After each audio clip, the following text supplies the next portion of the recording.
Nerd reactor, roll out. What's up, everybody? John here, and it's time to talk about the Super Mario Brothers movie.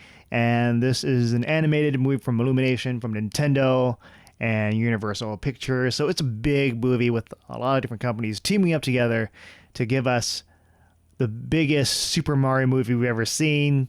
And, well, we didn't have that many because the last one, the live-action one, had Bob Hoskins and John Leguizamo.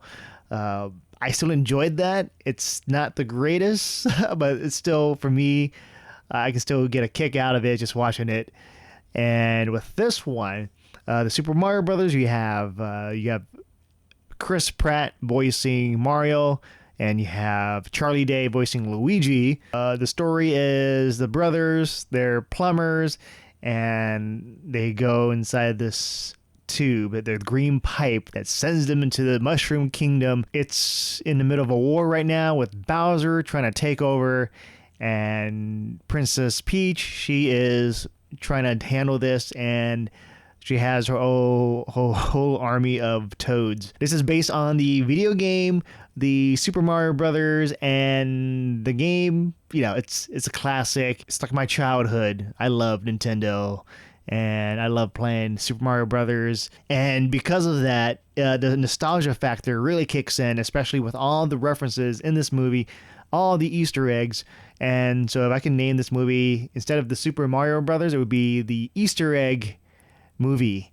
And this movie has lots of Easter eggs. It's kind of like it reminds me of the Easter eggs from other films like Ready Player One, but not too much. This one is more like Ready Player One. Their Easter eggs is more on the characters. How many characters can you cram into this world? With Mario, it's more on like the music, some characters, the setting, and the levels, and all of that. There's so many things that's just happening where if you're a Mario fan, you'll pick up certain things. Oh yeah, that's cool, that's cool, that's cool. And there's, it goes from like one Easter egg to the next and to the next. And another part of this movie that I really enjoyed is Brian Tyler's score. His score, this composer, he is a fan of Super Mario Brothers. So when you watch this movie, when you listen to it, he is having a blast taking elements of theme songs from Koji Kondo's theme and making it very cinematic. And it's, oh my God, if I could watch this movie again just for the music. The music is so amazing. And just hearing stuff like din it or boom bum ba bum, stuff like that. I'm butchering the music, I know, but there's stuff there for all types of Mario fans from the different games, and it just gets me excited. It gets me happy. The next thing is just the visuals for this. The movie looks great. Just this world, the Mushroom Kingdom, with the inspiration for the video game where you have the side-scrolling elements, visual. And it's done here and there. It's not done like too much, but it's done in a good amount. Like, well, we'll have this reference to the Mario map here and here and here. I mean, like the map as in just the angle, the camera angle, side scrolling, because the whole movie has all different types of maps from the games, and it's a visual treat. And another thing I really enjoyed about this is just the first act of this movie, where you really get to understand the origin of Mario and Luigi. They're in Brooklyn, and they have their Italian family, and the Italian family, some are supportive of them, and some are not fans of their what they're trying to do, like trying to do their own business, their plumbing business, and they want them to do something else. And so I really enjoyed the family, just how they interact with each other. And another positive I really enjoyed is the Mario Kart racing. Yes, it's just having a bunch of characters, Mario characters in karts racing. And, you know, if you've seen the trailer, you know they go on Rainbow Bridge, they go to different areas, and then they get attacked by Bowser's army. So it's all the stuff that you know from Mario Kart. Not all of them, but a lot of the stuff. It's done pretty effectively here with just like the drifting and the shooting of the green shells and all different types of shells. and you got bananas. So there's just so much to enjoy for Mario fans.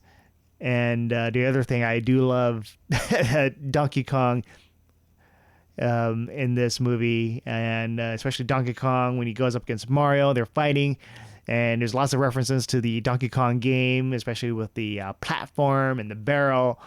And it's just a lot of fun. And also references to the Donkey Kong video game, because you get the original Donkey Kong game, the classic old school one where Mario has to go from one platform to the next to save the princess. And then you have the other one, the Donkey Kong 64 references there too. And I was like just giddy. I was just like a child just watching this and just smiling and happy and all of that. And there's so many inside jokes too. It's just for the movie when you watch it and just seeing it, it's like, oh, I get that reference. And I think that if you're not a Mario fan, you'll be like, what's going on? They just made a reference. I don't understand. So this is a movie for Mario fans. And those are like the things I liked about it. And as for the aspects of the films that didn't work, there are the lack of an interesting or compelling story. It's pretty simple. The story is Bowser wants to take over, and there's a little subplot with Bowser. And I won't reveal that here, but essentially he just wants to take over, and Princess Peach is trying to fight back. So she's going to go on a mission, on an adventure to get some help. And Mario is one of those people that help her out because he came through the green pipe, and he's trying to go on a mission too. Together they're going to go on an adventure, and Princess Peach tries to test Mario, and so he's going to have to prove himself to her. And another gripe I have with the movie is the amount of screen time that Luigi has, because in this movie he gets shafted.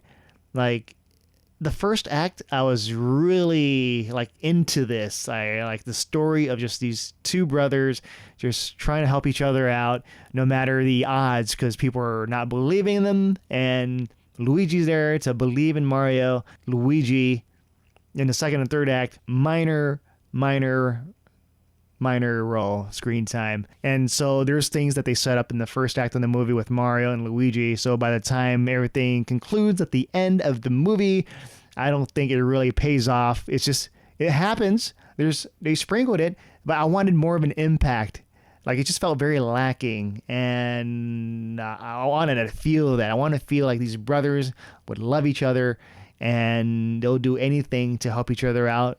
And they do stuff that they would do anything, but it just kind of felt like last minute.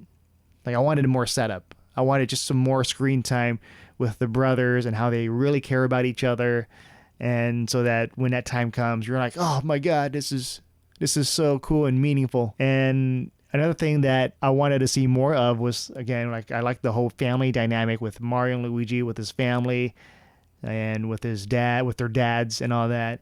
And so that's all like in the first act. But then once Mario starts going to the Mushroom Kingdom, that whole thing is just kind of forgotten. And then later on, no payoff to this. Like, I wanted to see more. And I know, yeah, you're not watching the Super Mario Brothers movie to watch the stuff about his family. But I think the family part was the most interesting part of the movie, of the story, in terms of the story. And I think if they were able to do something else with the story in the Mushroom Kingdom, maybe have some kind of parallel stories like Princess Peach, maybe that could have been cool to see more of that. It just barely scratches the surface for the Mushroom Kingdom stuff. And I think overall, like, just with Mario, he's going on this adventure, and he just pretty much just does one thing to the next that would lead to one Easter egg or one reference to a game, to another game. And there's like no, like, I don't feel like I care about Mario's motivation and him wanting to do this. Like, he has his goal. Like, he wants to find his brother, but he's just thrown into these different adventures, and so you just forget about it. And I just want to go back to that, like, Mario. I want to see him feel hurt, like, oh, where's my brother? And Yeah, I'm asking a lot about this just because I want to see more about the caring of Mario and Luigi. So they tease that in the first act, and it never really amounts to much later on until it's like too late. So like when it does happen, you're like, it's cool, but I wanted to feel more. And I think another gripe I have is the character of Princess Peach. She's very bland. Like she can kick ass. She can just do everything better than Mario.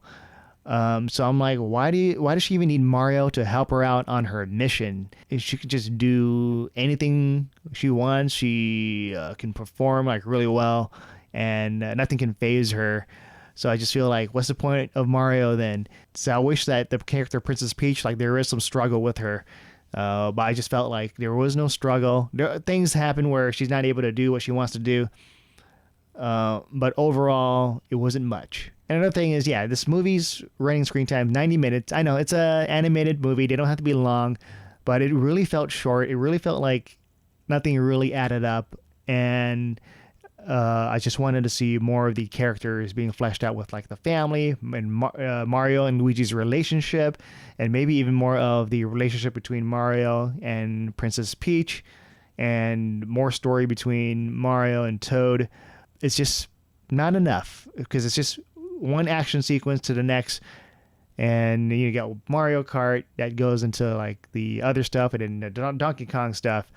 But yeah, it's kind of like it's mixed feelings for me with the Easter eggs. I'm entertained by the movie, really entertained, like just watching it. But then when you start thinking about it, yeah, it could be a lot better. But yeah, overall, like I'm still entertained by it. I still like the Easter eggs. Brian Tyler's score is amazing in this with the blending of the Mario themes, the different themes from Mario, while making it very orchestral and cinematic and just a lot of fun. And also, just the movie looks great with the visuals and capturing certain aspects of Mario. And also, I did enjoy a lot, like the first act of just really seeing Mario and Luigi in New York, just really trying to become their own people, building their company. And maybe I just want to see more of that. Just a whole movie of just Mario and Luigi, plumbing service, just trying to figure things out. I think that would have been more interesting for me in this movie compared to whatever they have now.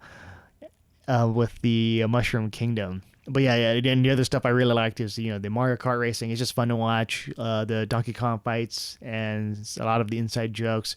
And so they're all there. That's the fun side. And then the other sides of the movie, like I just wish the story was better. And I think if you're not a Mario fan, you watch this, you're just watching action scene to action scene, and then the story is pretty simple. And so if there's like no nostalgia for you or excitement from a video game you really like, when Mario does all these things, you're like, okay. But I think it's more catered towards kids. Like kids are going to enjoy this. Like even if they're not Mario fans, it's like, oh, look, it's cute animals. You got cute little toads. And then you got the good fighting evil. So it's like a nice, simple story. And that is it for me. Those are my thoughts for the Super Mario Brothers movie. And let me know what your thoughts are on the movie on the comments below. With that, if you enjoyed this video, please give it a like. I'm John, and I'll see you guys next time.